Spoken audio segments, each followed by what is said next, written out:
Hello everybody, my name is Pooks and welcome back to the latest installment of the Pooks Cast. Today I am very excited to be joined by community support member and circuiteer, Jeff. So glad to have you on the show today. Hey, thanks for having me. Yep, well, as always, we've collected some questions over on Discord, so we're gonna get right into them, talk about them, discuss them, and just have a great time. Let's do it. Alrighty, turning over to Discord, our first question comes in from Meg, one of the builders on the Icon Inc. building team. They ask, how do you expect Object Model to change Rec Room? Now, I've been hearing whispers and stuff about Object Model now for a while, but not a lot of solid information, so anything you'd be willing to share is greatly appreciated. Yeah, it was. This was actually a big topic in the recent Creator Q&A. I'm not sure if you saw that. But Object Model is a entire rework of the way that objects work in Rec Room. Right now, when you're building with the Maker Pin, it's pretty specific. Like when you have a Maker Pin object that you made out of shapes, it's very clearly a Maker Pin object. It has Maker Pin object settings. And then when you make a weapon, a prop, those are very, very clearly different from Maker Pin objects, right? So the Object Model goal is to unify those so that you don't think about it as in everything can be consistent. Everything's just an object and it has these different capabilities and functionalities. And I think the hope is that you'll be able to create better, more interactive objects, because right now you kind of have to stitch it together with we use clamps a lot and gizmos.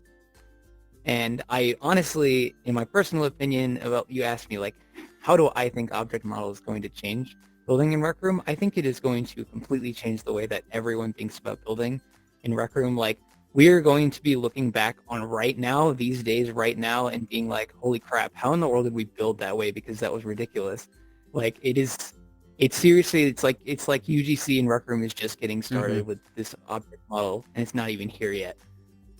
I know, from what I've been hearing about it, I'm very excited, because I'm in the process with my building team of releasing a little mini-game room, and I'm thinking about it compartmentalized. I got my CV1 stuff that does the game stuff that CV2 can't do, then you got your CV2 stuff, which is the bulk of the game and scoring and such, then you have your props, which are the weapons for the game, and they don't quite interact with CV2, so you clamp them to stuff, so it's exciting to hear that all of that'll kind of be matched together, and just you'll have your stuff and you'll do your things.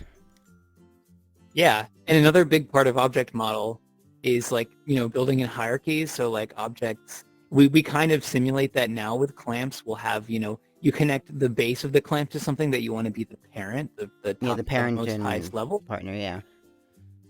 Yeah, and we'll have true hierarchy building. You don't have to do any funky stuff with gizmos.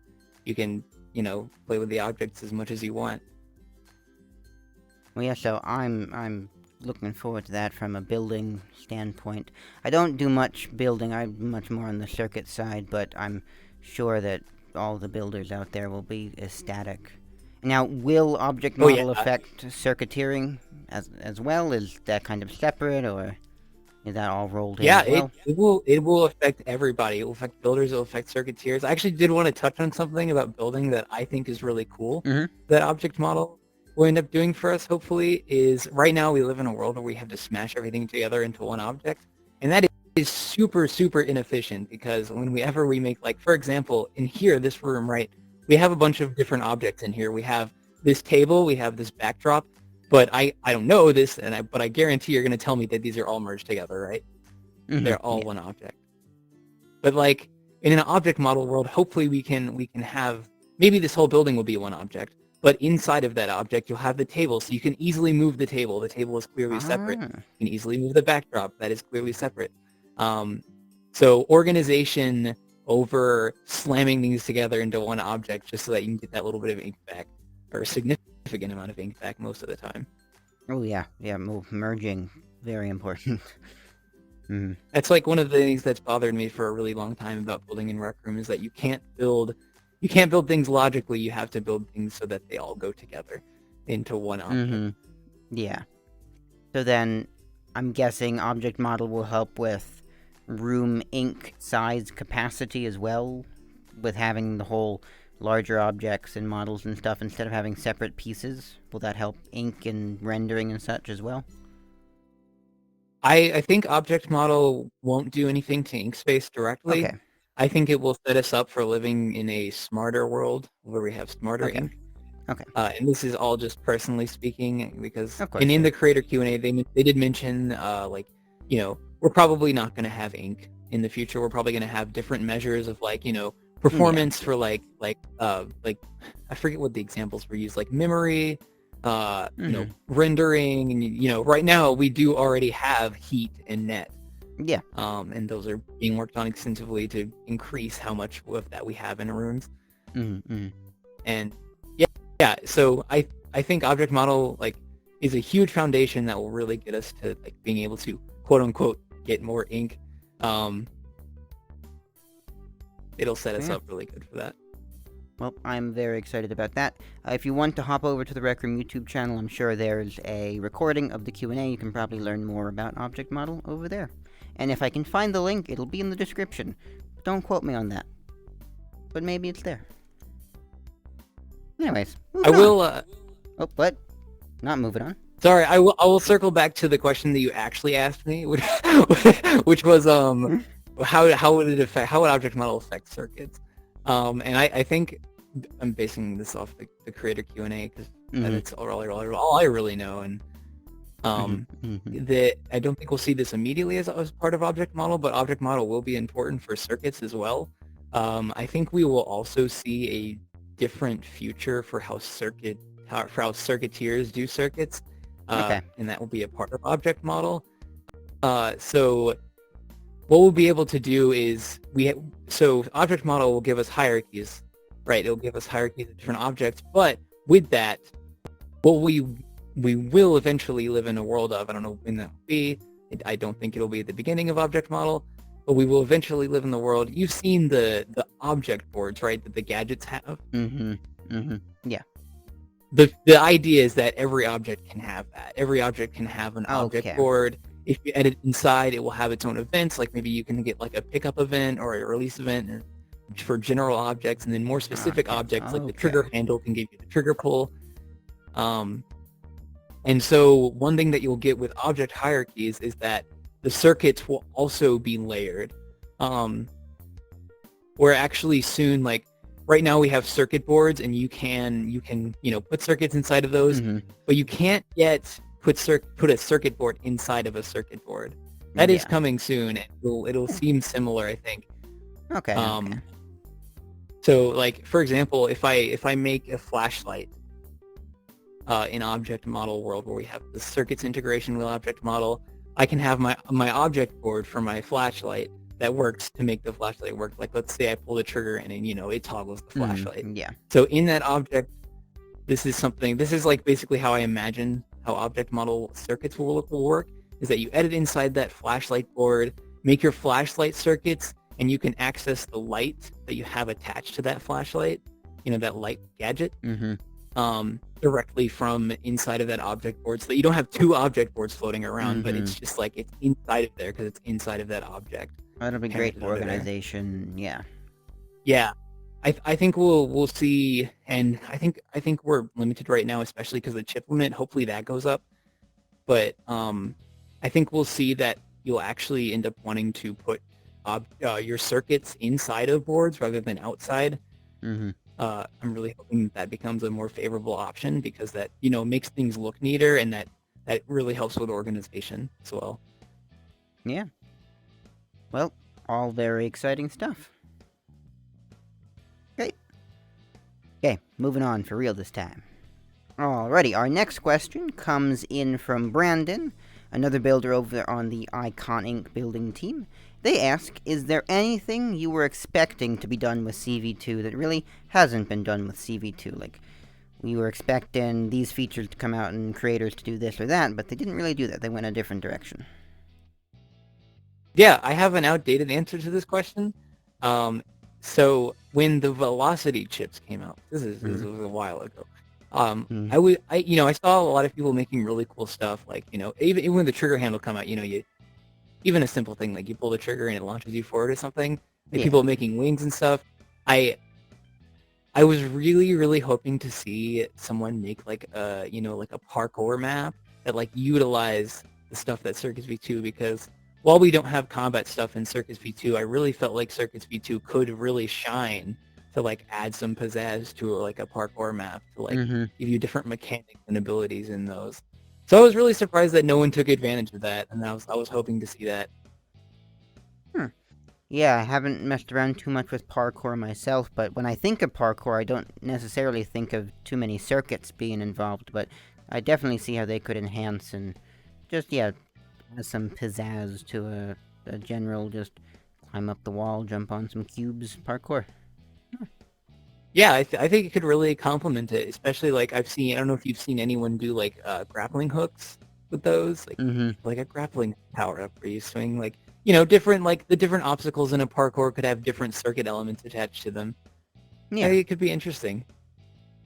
So, any creators watching, there you go. There's your inside tip, CV2 parkour. Better get on that. But, no, yeah, no, that's... Yeah, there's definitely a lot of interesting things you can do with CV2, and as a team, I bet you have in mind what creators will do, but I know there are definitely some unintended things that creators find, and then those are the things that become popular, and kind of how the ball Yep. rolls with these things. A couple of rooms start to do it, and then everybody's like, "Ooh, that's a cool feature. We'll do that in our room too." Yep, I think what happened to that one is probably the what is it? Like the gravity guns or like you pick up layers and stuff, Mm-hmm. which is fun, I but know there is a lot of it. swimming mechanics. I Swimming, believe yes. Velocity came out around the time of the Getaway. Getaway? No.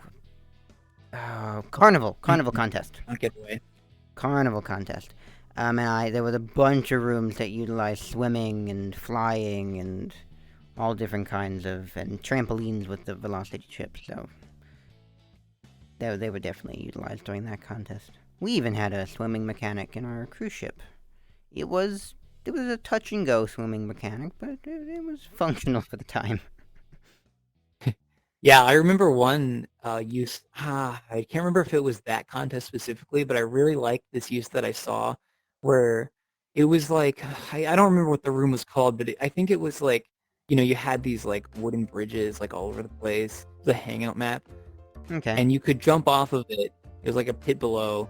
You couldn't see the bottom. You jump off of Mm. it, and when you fall to the bottom, you like just like it starts pushing you up, so you gradually just start like getting Mm-hmm. flung back up. I thought that was really neat. Yeah, I've seen a couple instances that have done similar things like that. Yeah. Mm. But no, yeah, so many cool things you can do with circuits, and I consider myself a decent circuiteer, but the some people out there are just blowing my brains out, knocking my socks off with the things people are Yeah, doing. It's incredible. we're missing a lot from circuits, but we still like. I, one of my favorite things is that there's so much stuff. There's just a broad range of things you can do with circuits. The new circuits, with like the legacy circuits, we're struggling to make really cool things, and then Mm-hmm. with the new circuits, we're struggling to find ideas to make. Mm-hmm. Mm-hmm. No, yeah. Alrighty.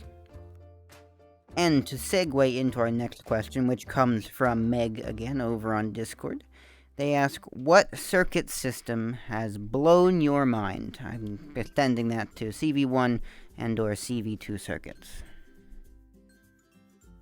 Yeah, I think so. I have something for Circuits V1. I actually don't have anything for Circuits V2. But the Circuits V1 room that I'm thinking of is, oh my gosh, I'm gonna get this wrong. Syntail, I think. Syntail's Okay. Monopoly room in Circuits V1. I don't know if you've seen that, I've heard but of it. like, Yeah. yeah, he like you can see the circuits. He has a circuits room Mm. available, which I love him to do that. But so it's like it was really crazy because it was this like fully fleshed Monopoly game that you could play.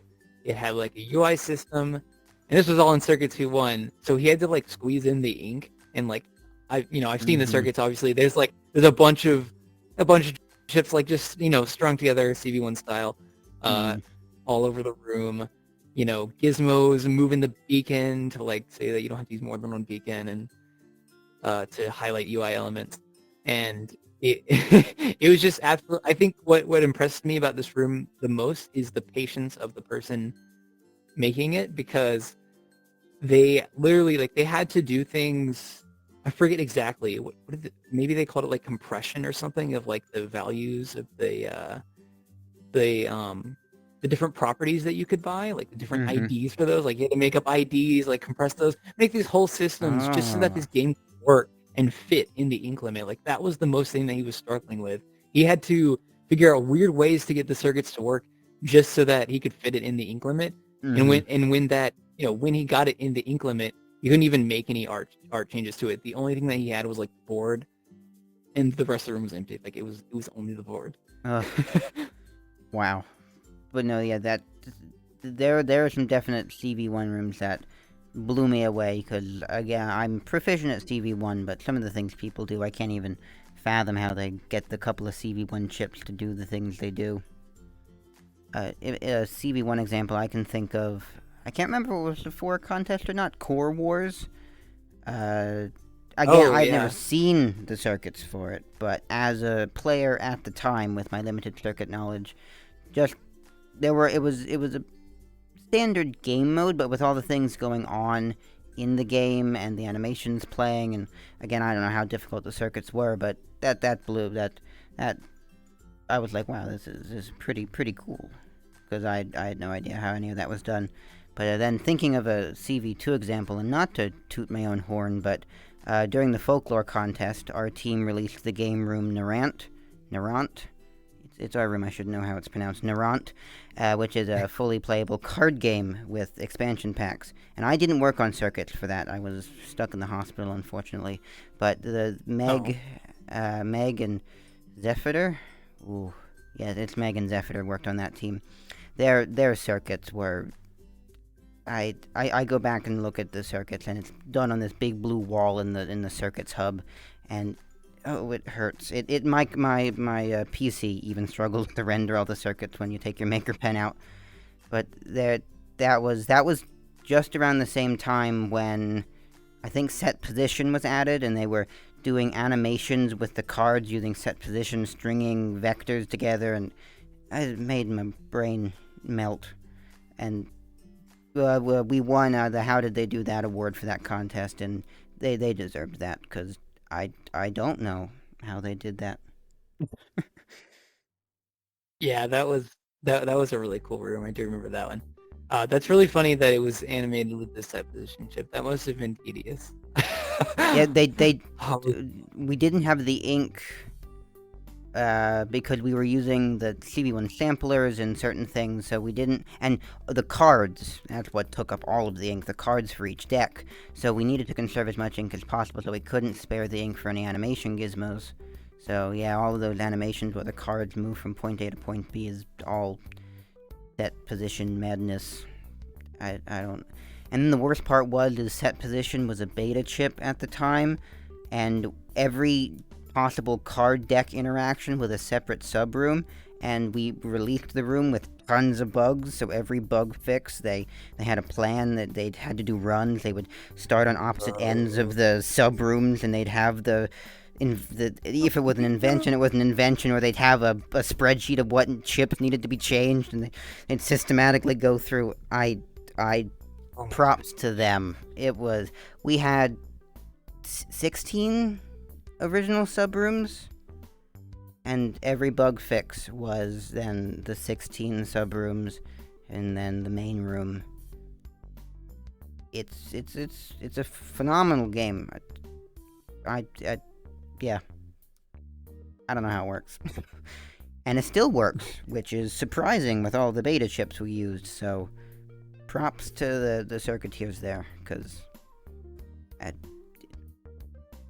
if those of you who check my Twitter, no, TikTok in the description, I have some funny circuits videos relating to those circuits. You can see the just wall of spaghetti behind me.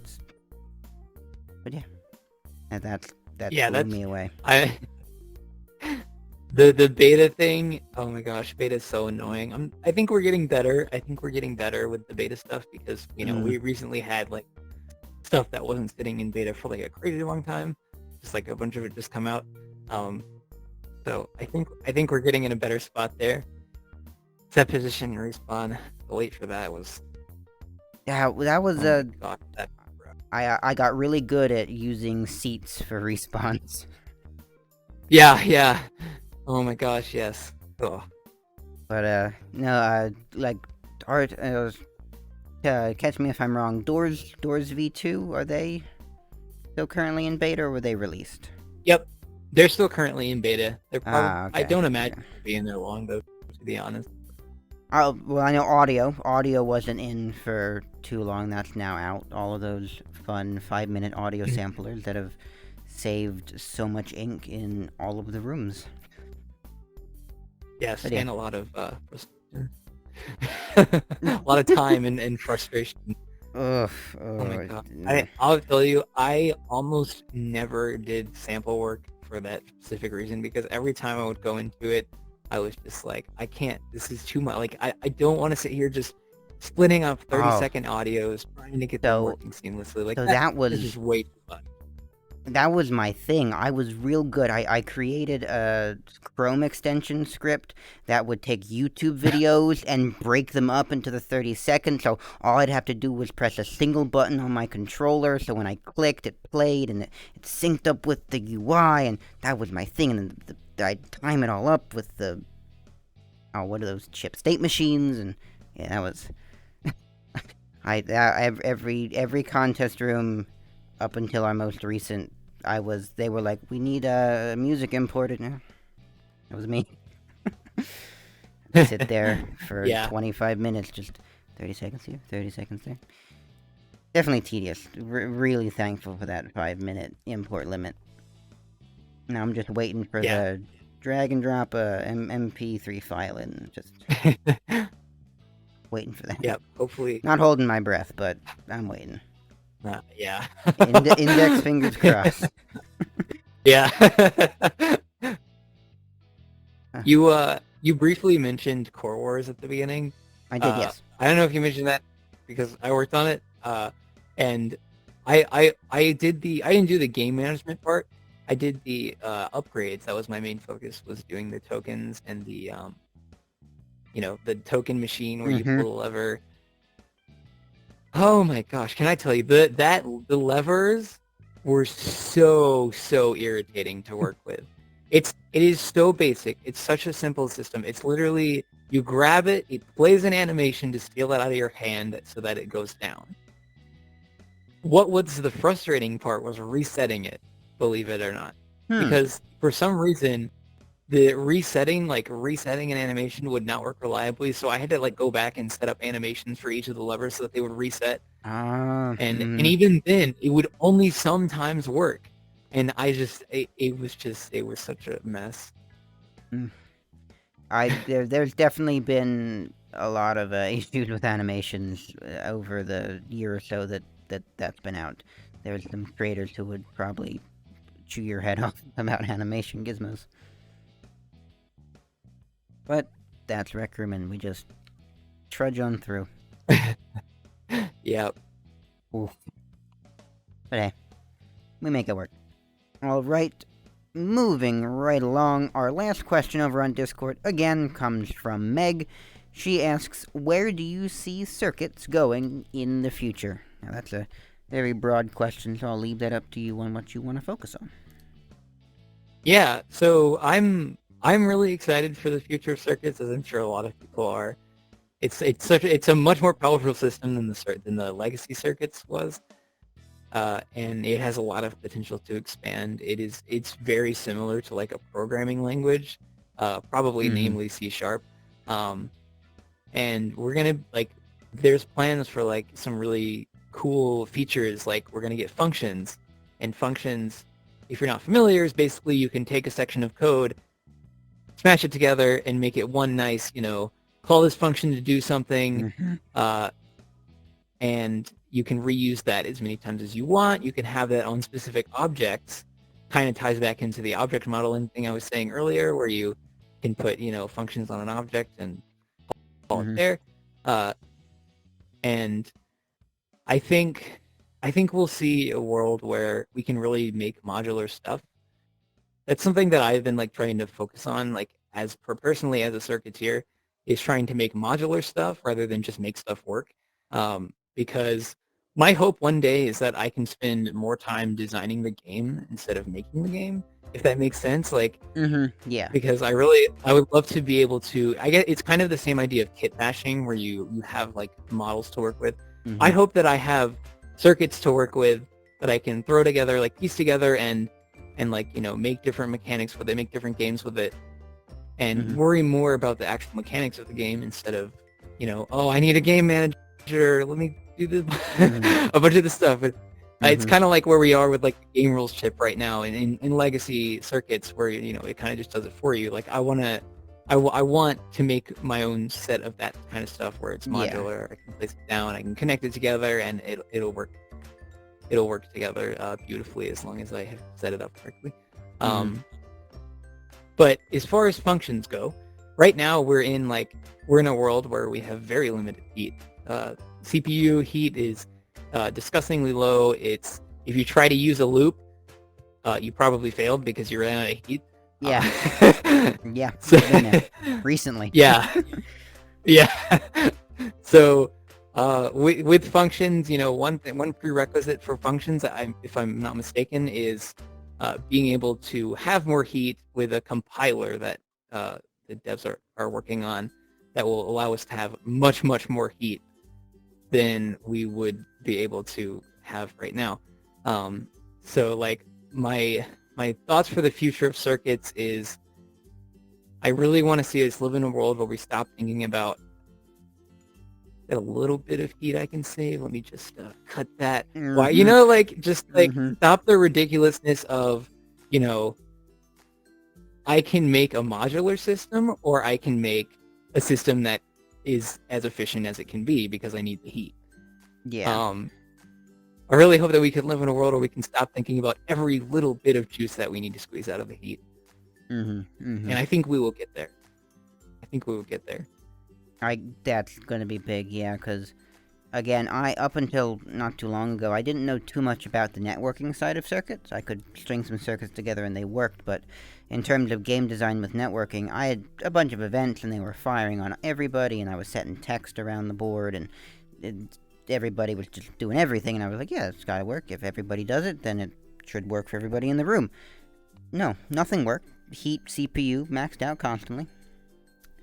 Yeah, that's how that goes, yeah. Nothing fired, game failed to launch. So, went through there and had to bang out networking and add like a 0.3 second delay here so that it doesn't quite run in the same group of frames as this group of set text, and then we set the position, but they can't all set at the same time, so having that Yeah, extra heat in CPU is gonna be big for game design and just general circuits. I've definitely had my fair share of making games and circuits. The I forget, I don't remember the exact amount, but I counted how many 0-second delays I used in Murder v3, the circuits Mm. game, the new Mm. circuits. Mm-hmm. Uh, and it was like, I think it was over 30 or 40. I can't remember exactly, but it was a lot. And I was like, I just need more heat, and I literally can't do this if I don't just put a tiny delay in there just so that it runs on a different frame. Yep. Desync it slightly a And that bit. Mm-hmm.